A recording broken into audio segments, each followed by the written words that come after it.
And now our special guest, Dr. Irena Acott, who also, full disclosure, is a friend of mine. Dr. Irena Acott received her PhD from the University of Missouri College of Veterinary Medicine in Physiology, did a postdoctorate research at Cornell, and has had a professorship at St. Bonaventure University. Her MS was from the University of Nevada. Her BS was from Ohio State in astronomy and biology. And she has done research and taught at the Ohio State University College of Medicine and the University of Nevada. Wow. The Defense Intelligence Agency employed her in PhD level, which is GS-11. That's up there. Research in satellite photography, including its Air Order of Battle section. Dr. Acott served on the MUFON Board of Directors from 1993 to 2000 and is a MUFON consultant in physiology and astronomy, as well as a field investigator. As the MUFON Director of Publications, she co-edited 8 symposium proceedings. That had to have been a lot of work. She was a volunteer astronomer at the Ohio State University of Radio Observatory, the Big Ear, noted for the WOW SETI signal that might be humanity's only signal from ETs. Her most recent books on the topic of UFOs are UFOs Today, 70 Years of Lies, Disinformation, and Government Cover-Up, and Inside the Lightning Ball, and Sacred Corridors, The Secret Behind the Real Project Blue Book. That sounds rather interesting. So with that, Dr. Acott, the floor is yours. Let me stop sharing.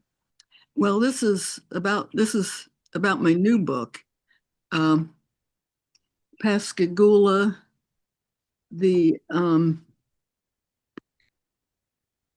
ultimate close UFO encounter, best documented nuclear government and mind control. And I can't see part of this. I'm going to punch a thing and see if, oh no, it's not, oh no, I went backwards. No, it's, okay, is it back now? Yes, ma'am. Okay, good. Okay, so this is my new book. And it's based on earlier work. A couple years ago, Philip Mann and I published Beyond Reasonable Doubt. And this was about close encounters and abductions. And close encounters are not very well accepted, but in ufology, they'll accept about anything else, but not abductions. And this may be because they're not very well documented normally. In this case, we have one that is pretty well documented, and we think it's enough evidence that it could convince a jury that there is no other reasonable explanation that can result from the evidence. And so this sold pretty well, and people were interested. And what we've done so far is that it may be the best documented close encounter abduction, and we had highly credible witnesses. What the new findings are in this book is that we discovered after all these years that it was a top nuclear and military site.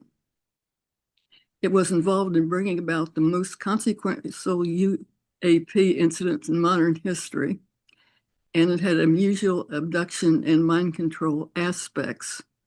Can you see my cursor? Yes. Okay. The actual events took place in 1973, and they kind of disappeared for a while over the years, but we've kind of brought them back. And so I'll cover the background first of what happened so that the rest of it makes sense.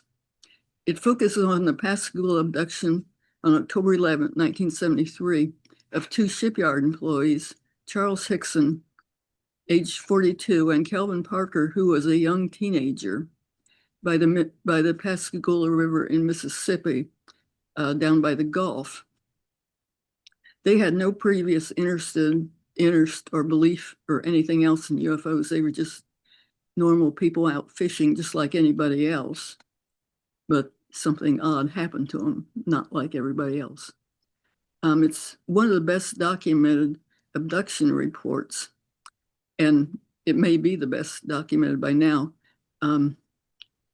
Betty and Barney Hill, of course, are the most famous abduction reports. And abduction reports are not taken very seriously. You can report about anything with UFOs, but you say abductions, people say, oh no, that can't exist. This is because most of them take place in isolated locations with few, if any, witnesses, and no corroboration, no witnesses, no evidence, or not even any memory. Because a lot of witnesses don't know anything happened, and then later they may recall it, maybe a long time later. So there may not be any evidence or very little. And if you talk about it, you may be harassed. I mean, like, I'm a UFO investigator, and I tell everybody to report their UFO as fast as possible. But if I were abducted, I would probably not listen to my own advice and be careful about it. One reason is because if you say you're abducted or something, you're harassed. And for example, the Betty and Barney Hill incident, which is sort of the standard, it took place in a woods with nobody else around. And so it would be very difficult to document. And then they didn't remember it. So that's sort of a typical abduction, and there's not much documentation for it. However, the Pascagoula encounter was a lot different for a number of reasons. And one is that Charles Hickson, the older man, had been through life and death situations in a war, and he thought he could withstand the harassment of reporting this, because compared to getting shot and dead, he thought maybe UFO harassment might not be that bad. And he thought it was important to immediately tell others about this, and later gave information and later wrote a book about it, UFO Contact at Pascagoula, which is a pretty good book. And here he is with Betty Hill, and he's co-author for the book.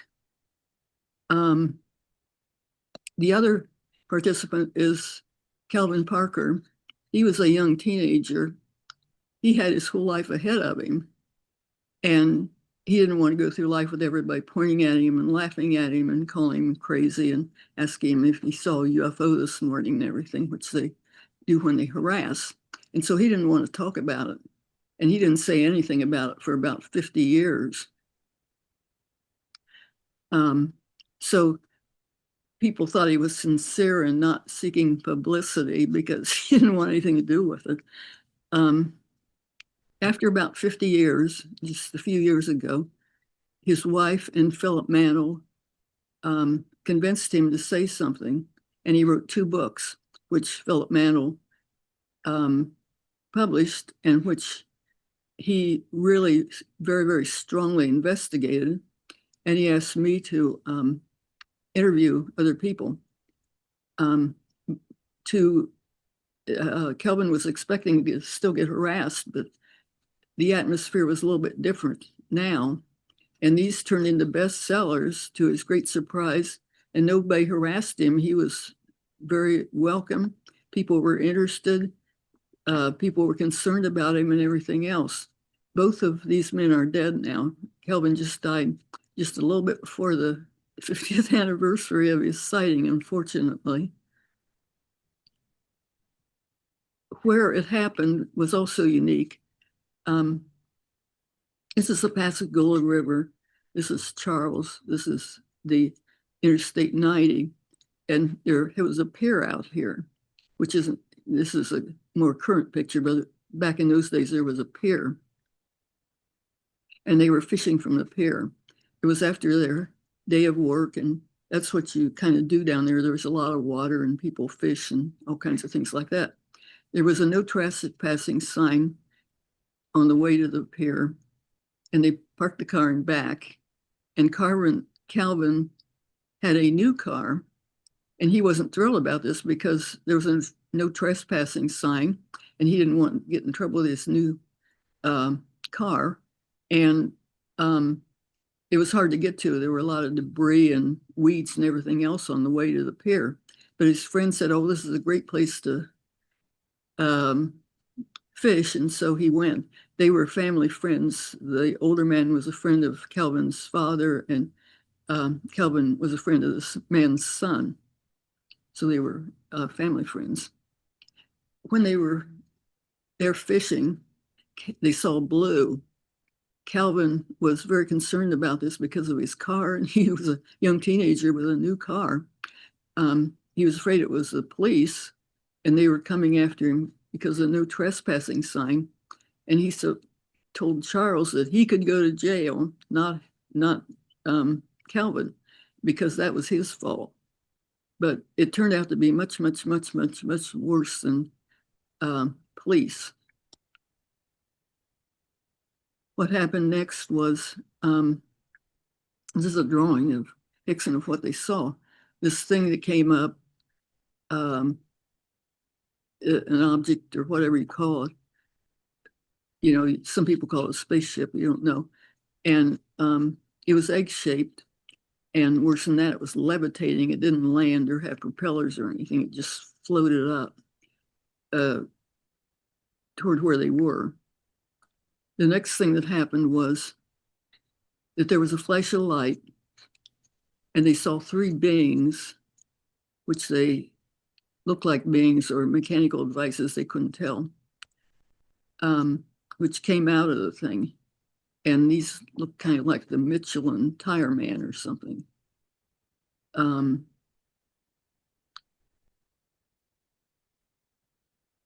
And unlike many abductions, this was in a place where there could be other witnesses.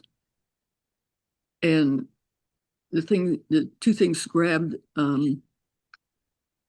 Charles, and one grabbed Parker. And they experienced this very strange type of anesthesia for those days. They were conscious, but they couldn't move. And that's like today's conscious sedation, but I don't know if they had it back then. They thought that maybe they were given shots. And they were, of course, terrified. They couldn't run any place, and they couldn't, jump in and swim. They couldn't get away. And when these things grabbed them, they were paralyzed. They couldn't move. The only thing they could move was their eyes, but they were very, very completely conscious. So this was extreme terror. Then the beings floated them into the object. They didn't walk in, they were floated. It was a very complex experience. And the strange beings were like molded machines. They weren't like other aliens. A lot of aliens in the media are skinny little things with big heads and eyes. These were chunky things. They had like elephant skin or Michelin tire skin. And when they were inside the object, what happened was it was very bright and they couldn't see anything, but things came out of the wall and seemed like they scanned them. And one of them described it like an eye and the other like a deck of cards. And in today's world, you might describe it as an iPhone. This was different from what even today is used to scan, because if you go to a hospital and get scanned, they usually put you on a gurney and put you in a big machine that makes all kinds of noise and everything. But this it was like a scanning, but it was just a tiny little instrument.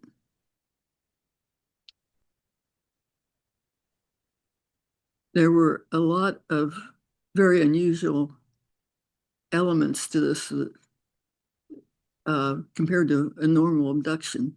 For one thing, was a conscious recall. And they were reported, it was a report immediately, investigated immediately. It didn't take years for them to remember anything. They knew it.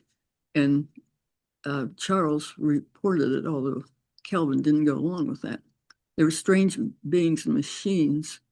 They weren't sure whether they were beings or machines. And they were, unlike the regular aliens of the media, such as large heads and eyes and skinny, these were porky with no eyes. They were like robots molded to give a human appearance. For example, our heads have 3 projections, 2 ears and a nose. Well, these also had projections on their head, but they look kind of like carrots or something. It's like maybe the aliens said, well, that's close enough for government work. Maybe the dumb humans won't notice the difference, but of course they did. It was strange interior in an aircraft, for example. There's chairs and instrument panels and things like that. Well, it was very, very bright and they couldn't see much, but they didn't see much of anything. But on the other hand, robots don't sit in chairs. They just turn on and turn off. And there were unusual instruments such as what they thought were the scanning devices, which are tiny little things. They, of course, were so terrified you couldn't believe it, and feeling like they were having a heart attack or dying or anything. And Kelvin said he died and came back to life. It was like a near-death experience. There was a possible second abduction, which I'll get into. Many additional witnesses, submarine activities. It was part of the largest UFO wave ever, and there was a strange sound at the same time. So there were a whole lot of very unusual other events that happened right then. And one of the most unusual was that there was an excellent and immediate investigation, which hardly ever happens even with a regular sighting, let alone an abduction. But they had trouble reporting it. Charles first heard the newspaper, and the newspaper said, you know, UFOs don't exist, go away. And then he tried the Air Force, and they said, UFOs don't exist. Then he told the police. Well, surprisingly enough, the police did a very good investigation.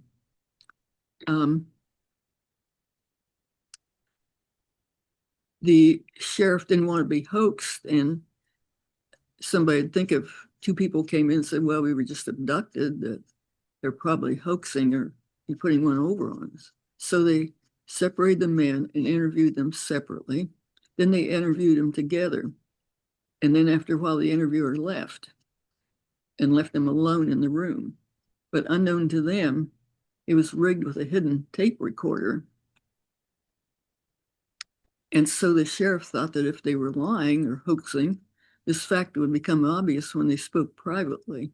Instead, they were talking in voices sounding terribly distressed. Very, very, very distressed, like they were about ready to die.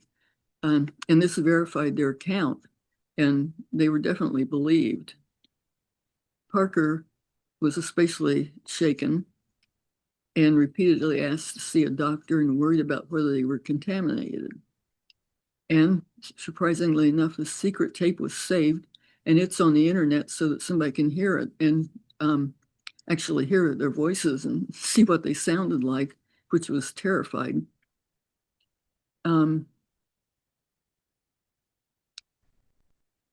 And Calvin didn't want to talk about it, and so he told people that he had fainted and he didn't remember anything. But the secret tape showed that that wasn't true, because in the tape he said, did you see the door come right up? So he saw the door. It just laid up, and these beings, just like that, they came out. So he saw the beings too. And then he said he was paralyzed. And he was also getting very sick. Both of them were, because they had just been through the most stressful thing you can imagine. Charlie then left the room, and Kelvin was alone, and he began praying. He was so terrified. And they showed up to work the next day, just like their regular work hours. And the place was flooded with phone calls. And so the people, their supervisors and everything, knew something was going on. Charles was a supervisor himself, and so the head of the company called him in, and I talked to several people that were in that meeting, and so they took him to Kessler Air Force Base. There's a big Air Force base near there, and had him questioned again. And there's an actual transcript of it. Philip Mantle just did an excellent job of investigating everything and got all kinds of documents that you can't believe, even though this was 1973. He just went after it and worked and worked and worked and got it. So this was a high-grade interrogation with all kinds of big shots, such as the sheriff's office. Dr. Bosco, I interviewed him, top scientists, military and legal people, reporters and investigators, and there's some of the investigators. And so the whole transcript exists. And they were also investigated by some top scientists. These were Dr. Alan Hynek, and these are legitimate big scientists, who was the department head of astronomy department, Northwestern University, and James Harder of UCLA, which are big universities. And both of these scientists interviewed him intensively and thought they were sincere also. And they were UFO investigators besides being professors. And another document that came out of this was that Dr. Harder, who also hypnotized him, checked him over medically for marks and things. And this is a puncture mark document. And there's actual pictures for this too. And there were some marks on their skin. Maybe one of them was a puncture mark. One thing I particularly noticed that I discussed in my book was the eyes. It was reported that their eyes were dilated. This, of course, was a day or so afterwards.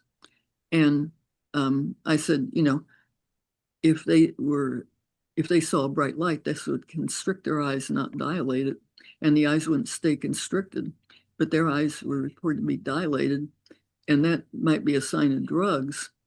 And they both had reported that they thought they had received shots. And so that might go along with that, or they might have been drugged, or maybe they were just stressed beyond anything. And another very unusual characteristic is, compared to a normal abduction, is it took place in a public, more or less public place. This is after dark at night. But here was Route 90, not too far from the abduction site. Here's the abduction site. And then Interstate 90 and a railroad bridge. And then the city of Pascagoula is over here, and shipbuilding areas here. So this is more or less kind of a public location.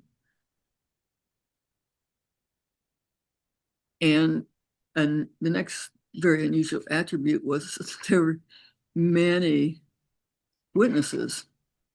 This was to the object. At that time, 1973, if you even said UFO, you were harassed to death. And there was no place to report it because the government had declared that UFOs don't exist. But in spite of that, something was so odd there at that time that the desk sergeant said, of the police department, said that he received around 50 calls from the general public who were reporting UFO sightings. So there was definitely something there. It wasn't just like, as the government says, it wasn't your imagination, which the government attributed everything to then. There were a number of people driving over the bridge and a number of other people.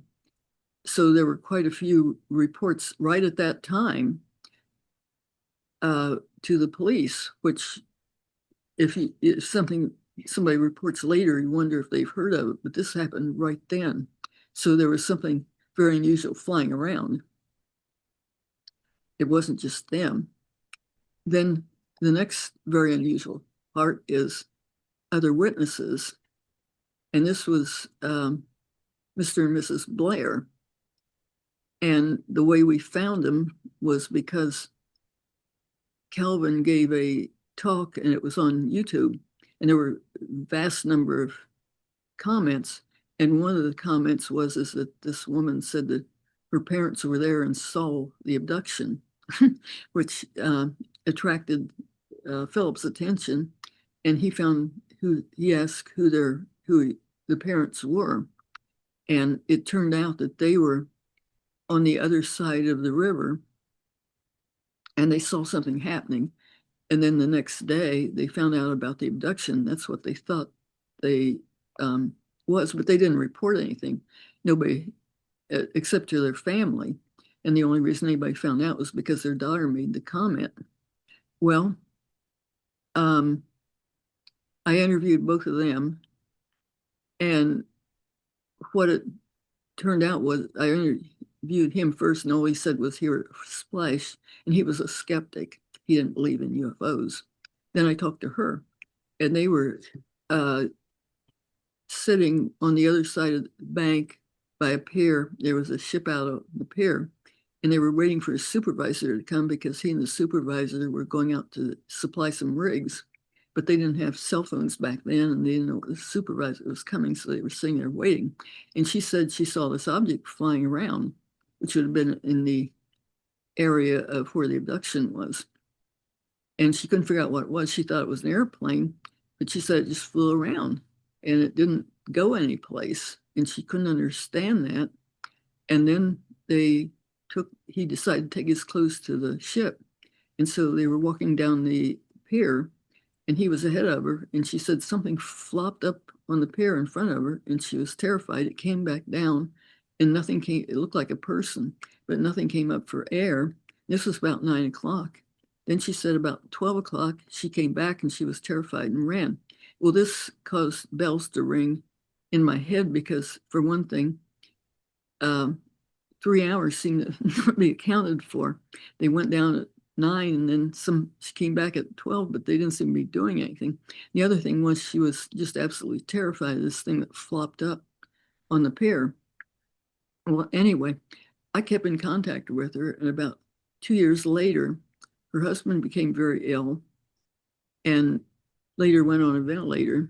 But as sort of a deathbed confession, he told her that they had been abducted, and that was bad enough. But he also said that he had been in contact with the entities before that.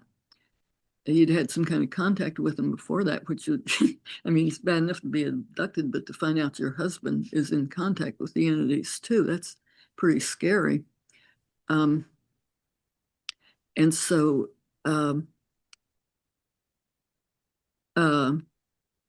she found that out, and then she kind of wanted to be hypnotized, but we didn't do anything for a while. And then Philip went ahead and hired a hypnotist, and she kind of remembered the abduction, and she thought they were interested in her eggs, and that maybe she and her husband were the ones that were abducted. Maybe it was just coincident that they picked up Charlie and Calvin. But anyway, this was really, really unusual because usually with an abduction, there was one. In this case, there were two abductions at the same time and place. And that's pretty unusual.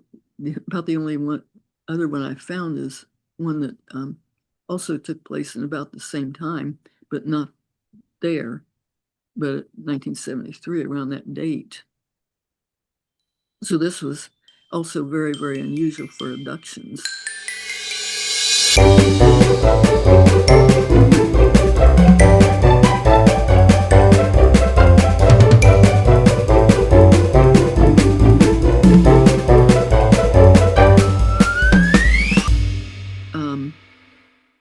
And then to add the unusual things, the area made the national news a second time in less than a month.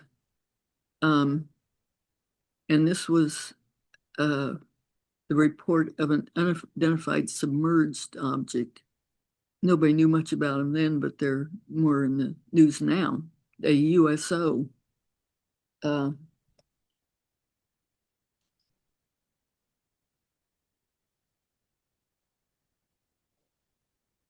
And this was very well witnessed too. There were 9 witnesses, including 2 Coast Guard officers. All these people are dead now except one, and I interviewed him. They were out in boats, net fishing, he and his father and relatives in other boats. And this thing came up. It was underwater and it was lit, and they had never seen anything like it. And they tried to figure out what it was, and his father probed it or hit it with the oar, and it sounded metallic, but they had no idea what it was. And then the rest of their family and other people came and looked at it, and they'd probe it, and it would turn its lights off, and then it'd show up someplace else and appear again. Well, he and his father went to the Coast Guard to get authorities to look at it, and the Coast Guard came and inspected it and everything, and had no idea what it was and never seen anything like it. And so this was also reported, and it was their encounter was close to where the Pascagoula abduction took place. They reported the object was interactive and seemed to know its way around the area.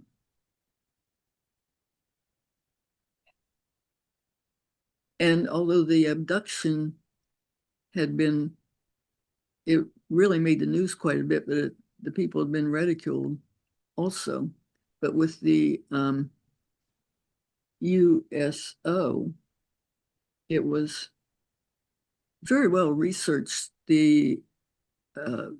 Well, at that time, the Air Force always said no such thing as UFOs, but the Navy showed some interest in it and did a real good investigation, such as with organizations and the Navy, Coast Guard officers, and other researchers. And it was very, very well documented. And they supplied documents, and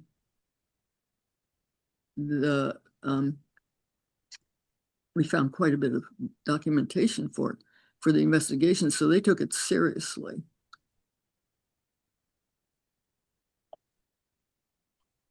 And also additional events at that place at that time were that this whole thing in 1973, the fall of 73, was considered by many to be the largest UFO wave ever.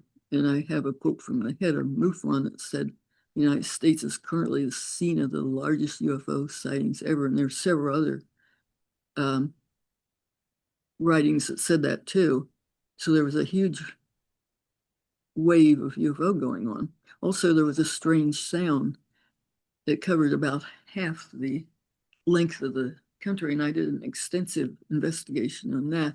And it may have been the most extensive audible sound ever recorded, second most. The most was a volcano.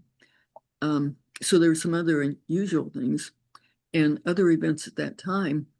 There were huge events at that time, but even so, the UFOs made news.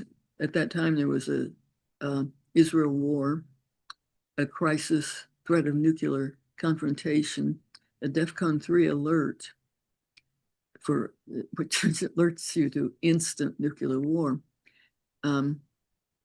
Oil shortages, Watergate scandal, impeachment of the president, Spiro Agnew, nomination of Gerald Ford, and all kinds of things also going on.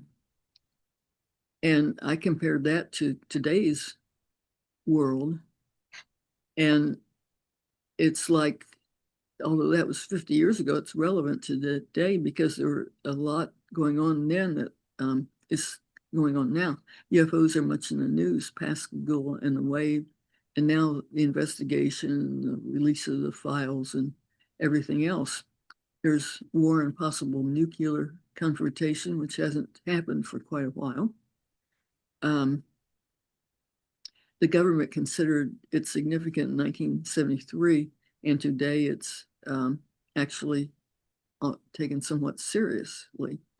There were USO encounters, and the one in Pascagoula was taken seriously by the Navy, but in today's world, the Tic Tac object also, and the Navy and the Nimitz were taken seriously as a USO. There's many, many scandals going on, such as Watergate then and January 6th now, and a lot of other things. Oil crisis at both times, submarine activities in both times. And the UFOs were in the news, so I was just comparing that there's a lot, this is relevant to today, and there's a lot of things that happened then that are like today's world. And so that's, after that, I gave the talk about the book, Beyond Reasonable Doubt. And I gave it at the UFO Fest in Oregon. And they have a huge fest. The whole town shows up and give a talk in a big auditorium and everything else. It's a huge thing. Quite a lot of researchers and everything, like Whitley Strieber and Kathleen Martin, a lot of people. And at the end, I was talking to Whitley Strieber and David Schindel. And Schindel is the one that was involved in the disabling of the 10 missiles at North Dakota's Minot Air Force Base. And he talked to me quite a bit about that. And I should have taken a selfie, but I didn't. I just took them. But anyway, this made me aware of military involvement in UFOs, and my speech and all that didn't say anything about that. I just gave reported we had a whole lot of witnesses. Also, then I also talked to Bob Salas, and he was involved in the he was in the Launch Control Center when the Montana UFO incident happened. And both of these people are very, very concerned about it because they were involved in it when UFOs were over our guided missiles, our missile bases, and disabled the missiles. And they think it's very important and that people should be concerned about that. And the government doesn't seem to agree with them. So anyway, after talking to them, I slightly became aware that there might be cover-up elements in Pascagoula. And the government, I went through the government documents again, which suggested something like that. And I was also on podcasts, and several people said there was a cover-up then. And so I started looking at things, and I had also been working at Superfund sites in Ohio, and I know that government plants were disguised, like in Ohio, we had one called Fernald, and it was disguised as a Purina dog food plant. And they painted the water tower red and white checkerboard and gave the public the opinion it was a dog food plant, and they called it Feed Materials Processing Center. And what the feed materials was, it was a hidden monster. What it was doing was producing cores for U.S. nuclear weapons, and it was contaminating every place. It was spewing out contamination in the air and water and everything else, but it was disguised. So I was kind of familiar with disguised atomic places anyway. Well, in the documents about Pascagoula, I found things such as this Navy SEAL reported to the Coast Guard investigators that the Navy's nuclear shipbuilding activities were only 200 miles away, 200 yards away from where the USO had been. And then they expected some more documents and nothing happened. They thought something's been covered up here. And then there were other things similar to that, also saying that they think that they're a cover-up. Well, what they were covering up was there was a nuclear site right there. And Pascagoula has been investigated ever since 1973, and nobody was even slightly aware that it was by a nuclear site, but it was by one of the nation's top nuclear intelligence gathering, government, and military sites. But at that time, none of that was recognized, and so nobody knew it until recently. And one big important aspect of this is Huntington Ingalls Industry. It's the largest shipbuilding company in the United States that serves as sole provider of U.S. Navy aircraft carriers and of U.S. Navy submarines. It's a huge place, and there were two locations. One is in Newport News in Virginia, and the other is in Pascagoula. So anyway, then I found also a book that says Ingalls, this was written about the same time as the New York Times article that came out about Ingalls Cold War nuclear submarines. And so what they were doing there was building nuclear submarines. It was a nuclear site, which like Fernald in disguise. And not only were they building nuclear submarines, which are submarines with nuclear power, these also were submarines that had nuclear missiles, nuclear tipped missiles. And so this was a nuclear site, just like Bob Salas and Tyndale talked about. An area was just as important as the missile silos or Area 51 or anything like that, but nobody knew it.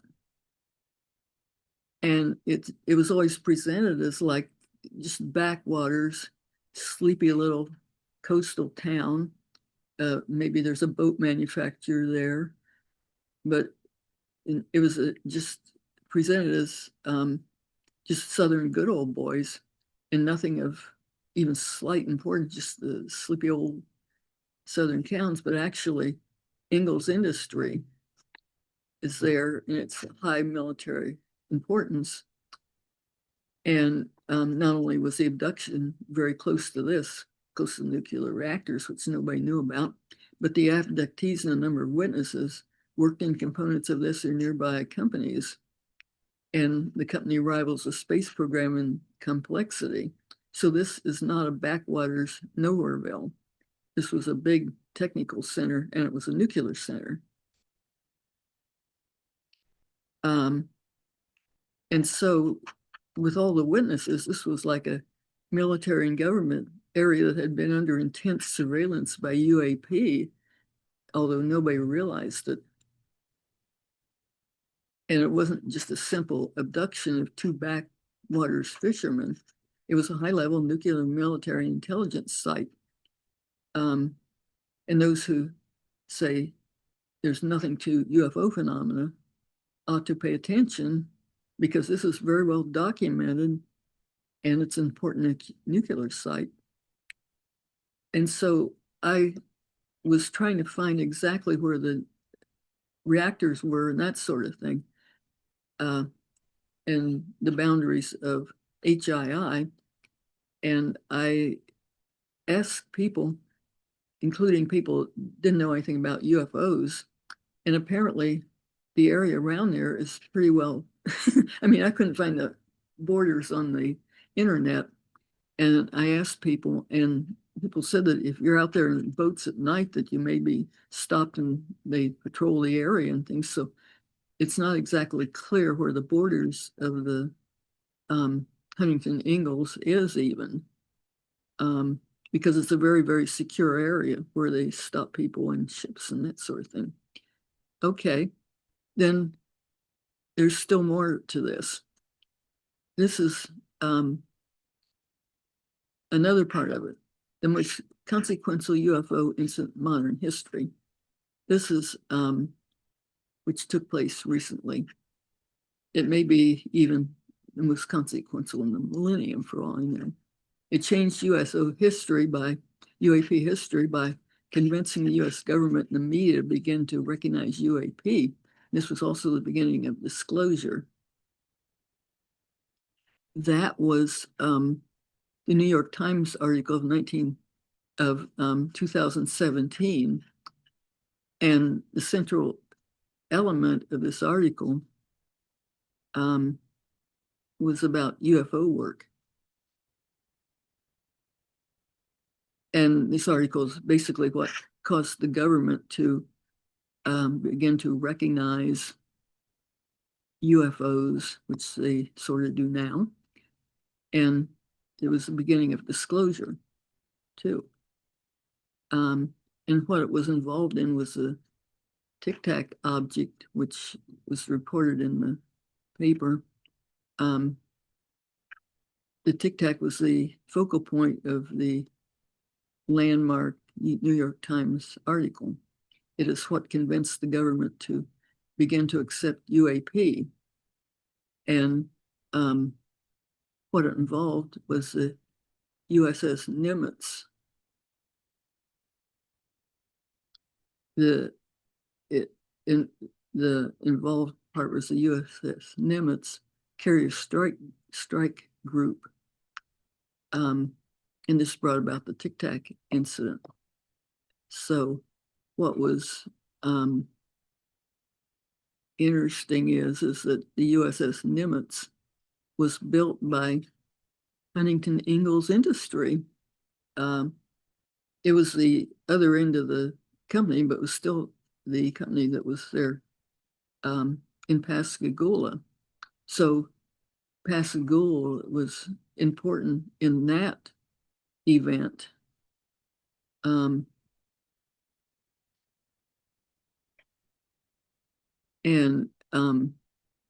This was a Tic Tac object,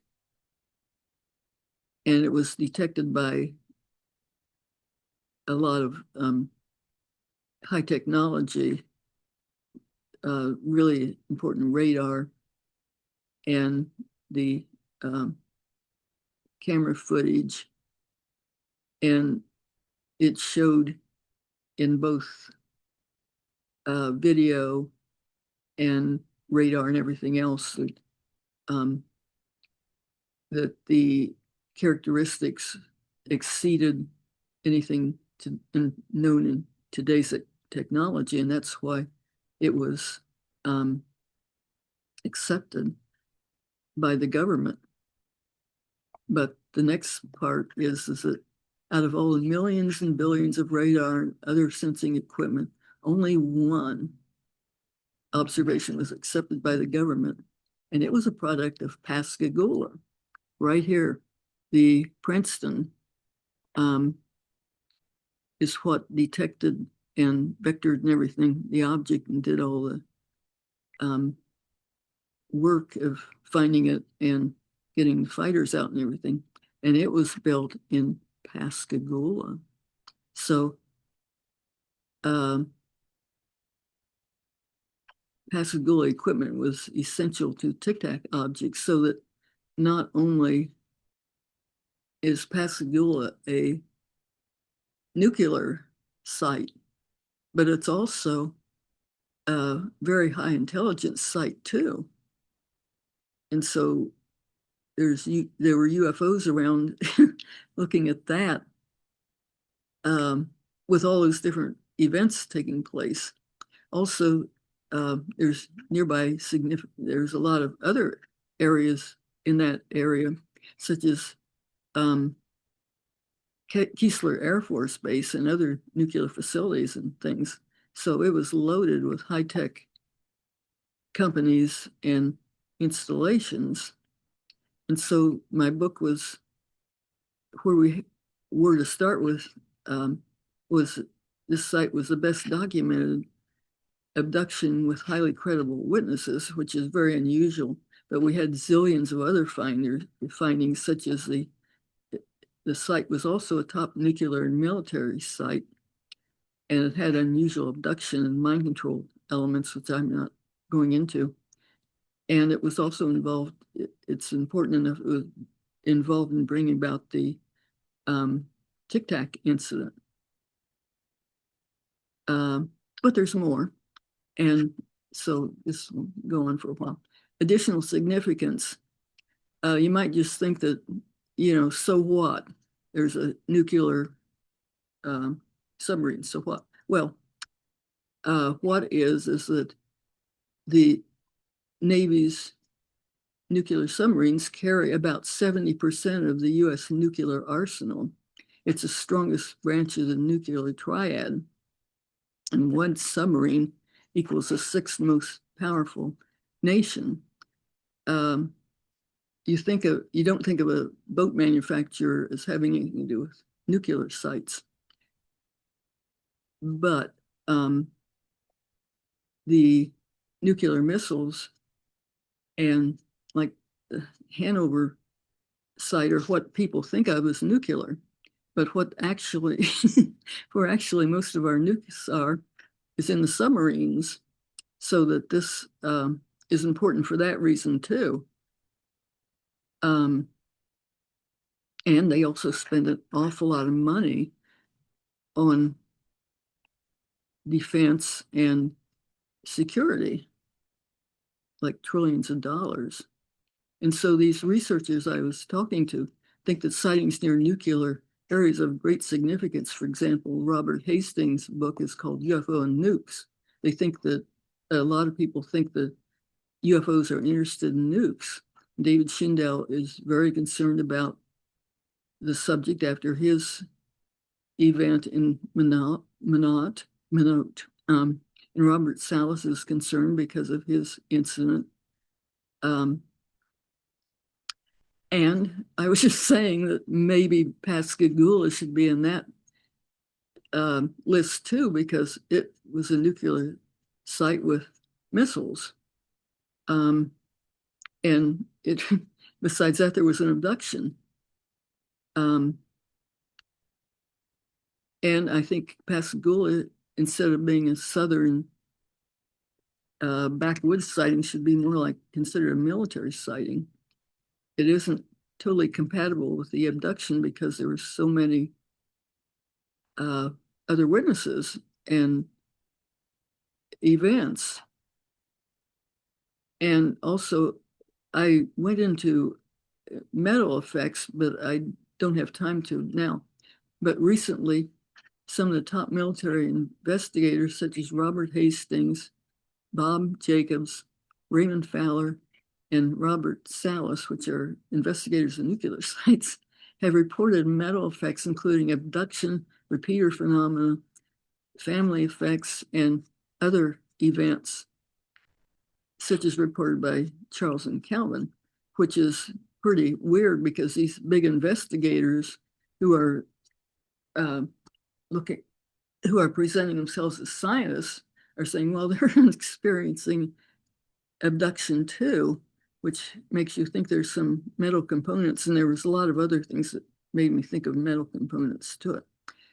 But the powerful events that underlie Pascagoula is it may be the best documented abduction, and there were a number of highly credible witnesses.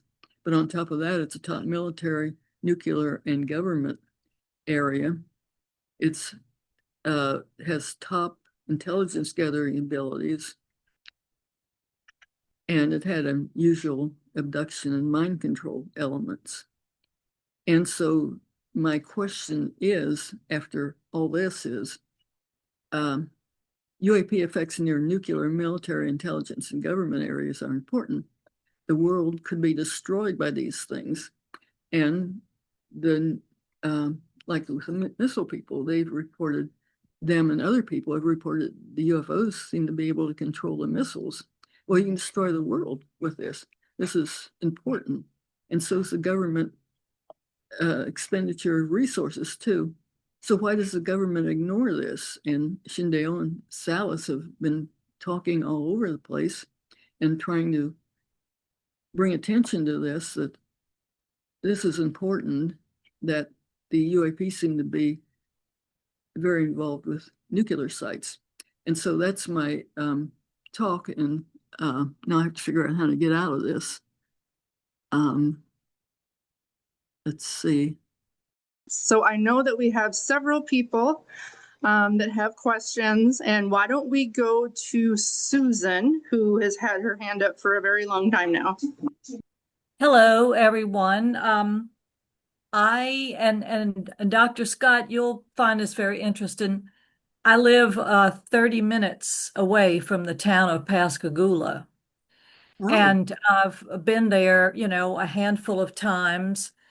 And I've had friends that have worked at that shipyard. And no one that I know has had any knowledge or information about the nuclear component of that shipyard.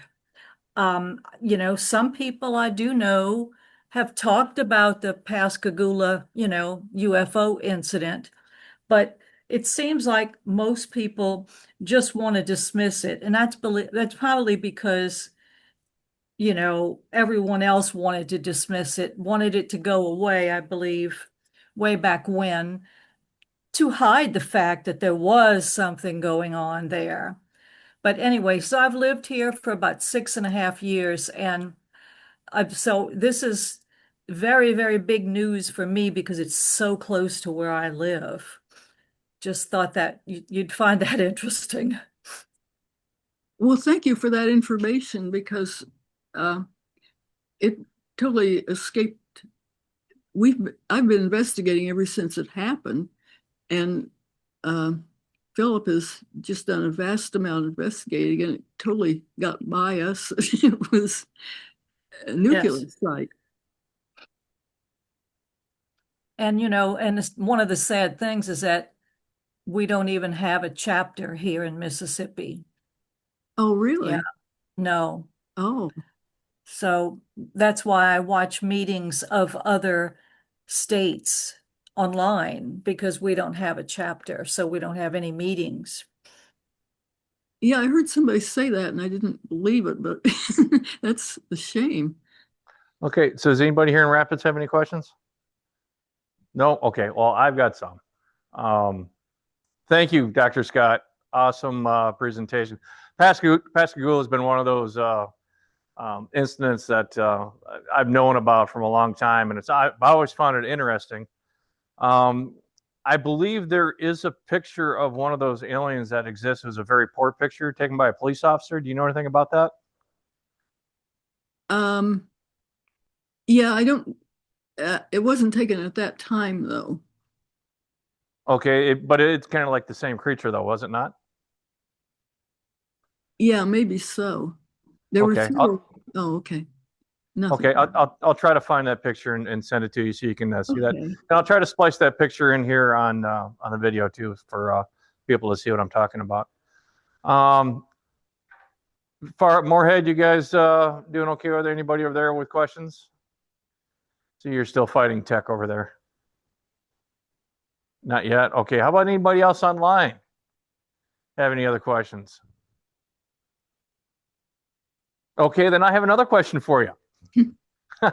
Another one of the reported things, and it was kind of, I think it was right around the same time frame, same place, obviously, was someone had seen one of these creatures in the water, like it was motoring around like a boat or a submarine or something like that. Do you know anything about that, or am I making this up?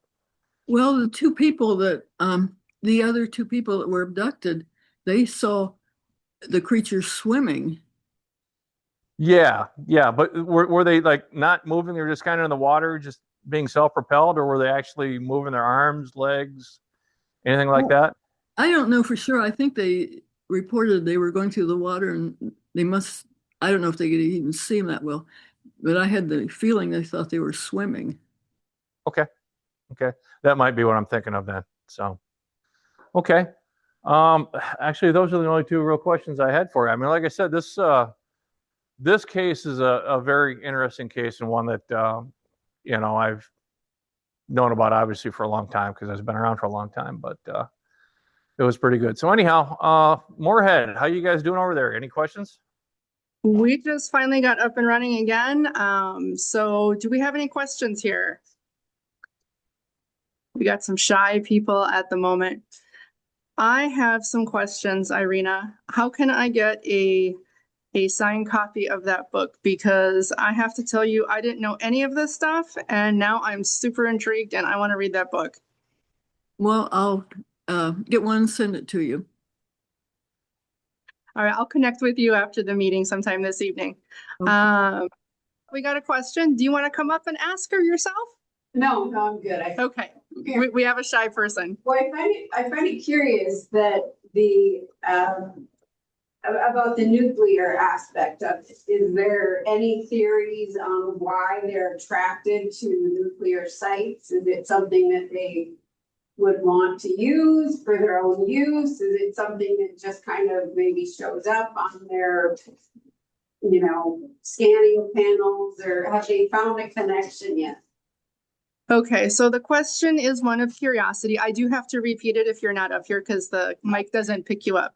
And this person is wanting to know what the connection is to the nuclear sites, if there is any, or anything like that. Did I miss any part of it? Yeah. I mean, if there's any theories as to why they would be drawn to. If there's any theories as to why they would be drawn to these sites. Substance that they. Is there a substance, or something that they are needing from the sites is the question.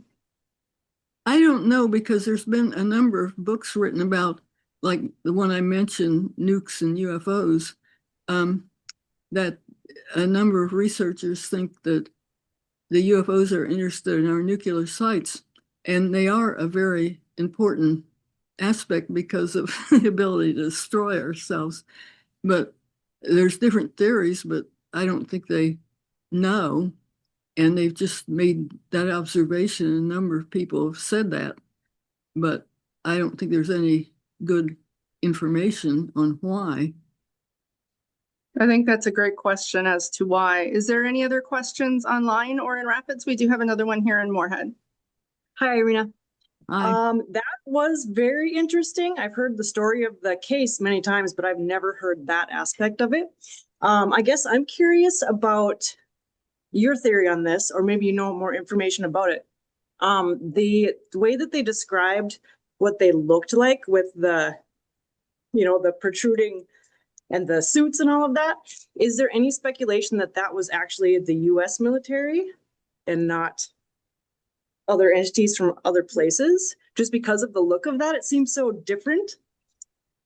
Yeah, there's a number of explanations that don't really, people have offered explanations, but when they investigate them, they don't really show anything. There was no military events going on then with anything that looked like that, plus the observation of the people, of the two witnesses, were that something was levitating, and the military doesn't have anything that levitates. And these things came out and grabbed him. And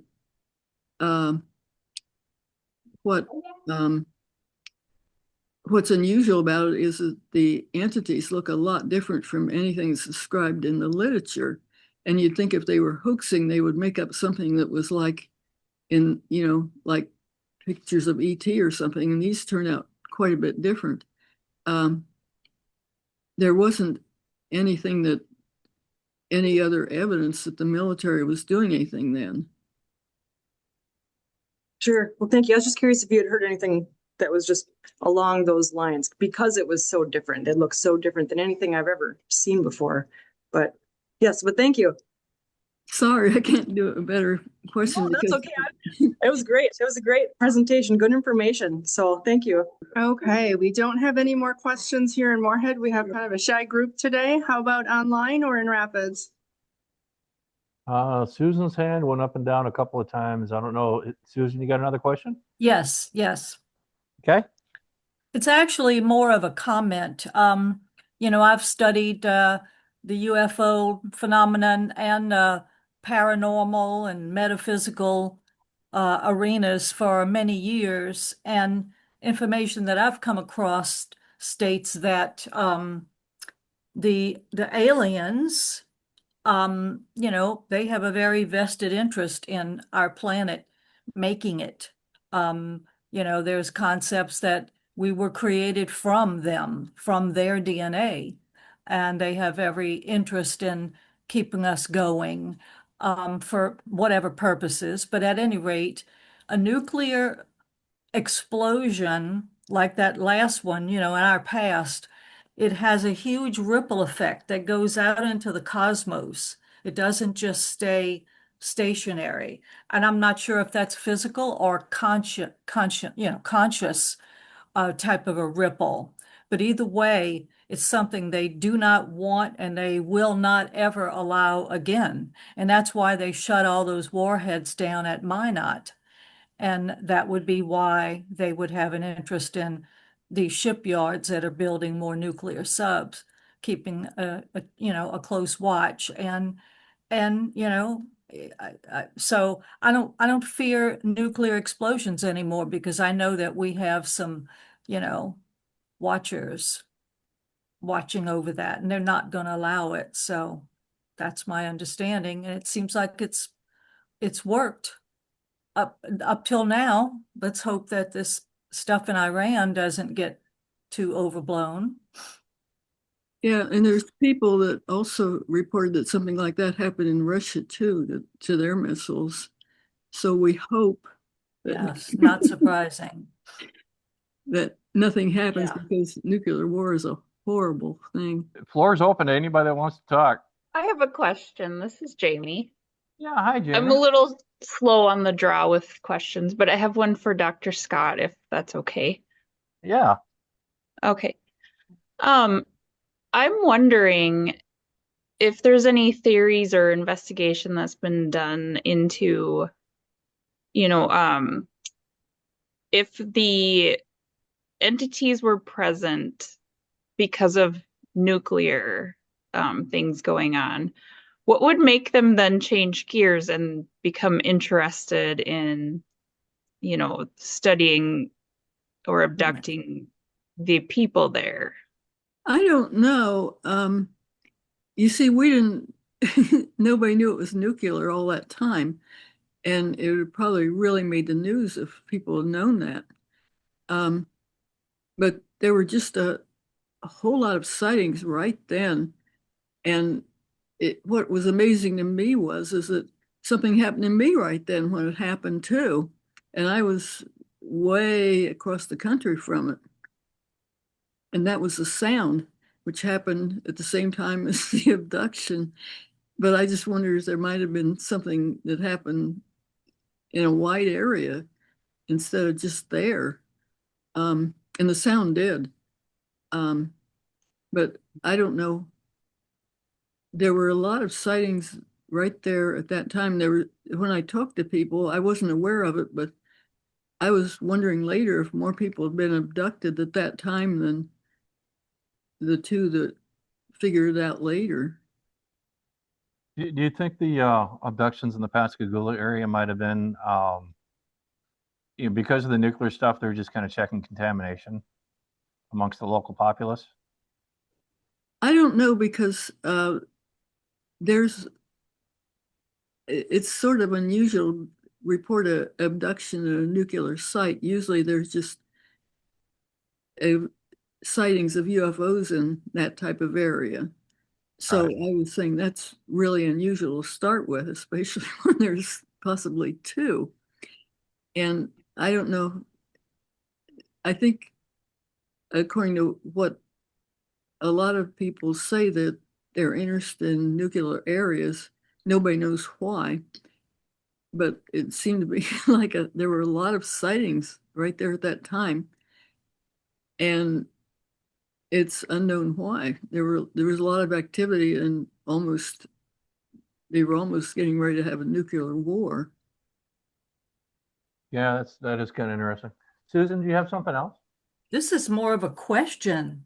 I was so alarmed by the whole, the dual issue of the fact that I don't know if they're still doing nuclear submarines there. I guess we have to assume they are. But also, of the sightings that were nearby, including the USO, and I've heard about the USO incident. I'm not sure if I should be a little bit more worried now. I'm not sure whether to be excited or worried about all of this stuff. Any opinions on that? Knowing that you live really close to this type of activity? I Well, don't, oh, no, go ahead.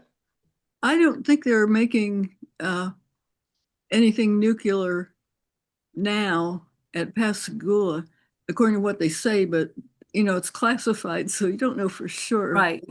If they're saying it right, but apparently most of that is now done in the Newport News area of HII, according to So what they make say. us So safe. A nuclear program could be a place of high security. Therefore, there could be other things of high security there. Could be. So. Yep. You guys hear that? So we do have a question for Irena, and that was, can you talk a little bit about the sound that you heard with the abduction? Can you describe what it sounded like? I didn't hear it. It happened the same time as the abduction, and my mother heard it in Ohio. I was in Missouri, and she called and said she heard a sound. Well, I didn't pay too much attention to it, except I joked with her and told her she was crazy because I couldn't hear a sound in Missouri, all the way from Ohio. But many years later, I looked it up and I tried to find a date, and I did find the date, and it was October the 11th, 1973. And so I went into it. I really investigated the sound because it was heard over this real wide area and there's no explanation. And the state seismologist of Ohio helped me, and I wrote it up in a scientific journal. Then many, many years later, Philip Mantle asked me if I would interview people in Pascagoula about the sighting. And I hadn't even paid attention to the abduction until then, but it happened same time as the sound. But it made me wonder about the sound and all the things that seemed to happen that night at that time, even to me. And I was a long ways away, and so was my mother. Thank you for that, Irena. I'm just going to say that I think that I don't feel like there is a correlation between, the nuclear activities and the abduction. I think the aliens were there monitoring the whole nuclear scene, and it was an abduction of convenience. It was an opportunity. Oh, look at these two guys down here in the middle of the night fishing, I don't know if was it in the middle of the night, but I think it was just an opportunity. They were there at the wrong time at the wrong place. Yeah, they've come up with a lot of theories, but nobody really knows. I have one more comment. It's Jamie again. I just find it interesting that the two men were there fishing, pulling, a living being out of their area where they can exist comfortably, and then the same thing happened to them. So if they were pulled into a UFO, it's kind of similar to a fish being pulled out of the water by a human. Yeah, Interesting. That is one way to look at it, yeah. Oh, Irena, what time did this happen again? What time of day? it was after dark. There wasn't an exact time because they didn't have watches. It was after dark, and when it just, maybe around 9 o'clock or 8 o'clock or something like that. They weren't real sure about the time, and they tried to report it, and Charles tried to report it. Kelvin was totally against that. All right. Well, we will make sure that we have a link to Irena's latest book on our website. And thank you so much, Irena, for coming and talking with our group today. You're welcome to Yes, stay thank for the you. rest. Thank But you. we'll be taking a little break here in just a moment. Well, thank you And so much.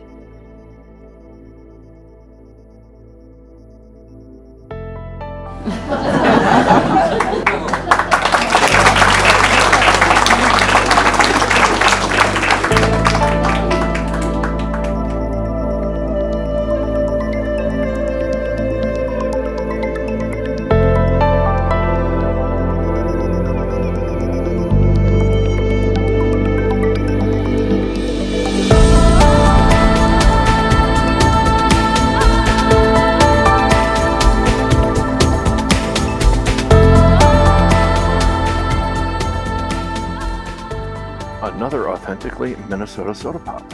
What do we got here? Root beer. Okay, a shot.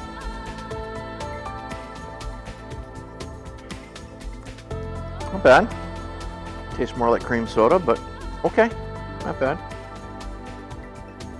You're still here. Well, thanks for making it all the way to the end again. Really appreciate that. Hit the like, hit the subscribe, you know all that stuff that helps us with YouTube peoples. And it'll help out our chapter if we ever get monetized. If that ever happens. But anyhow, thanks. Atlantis before 50,000 BC.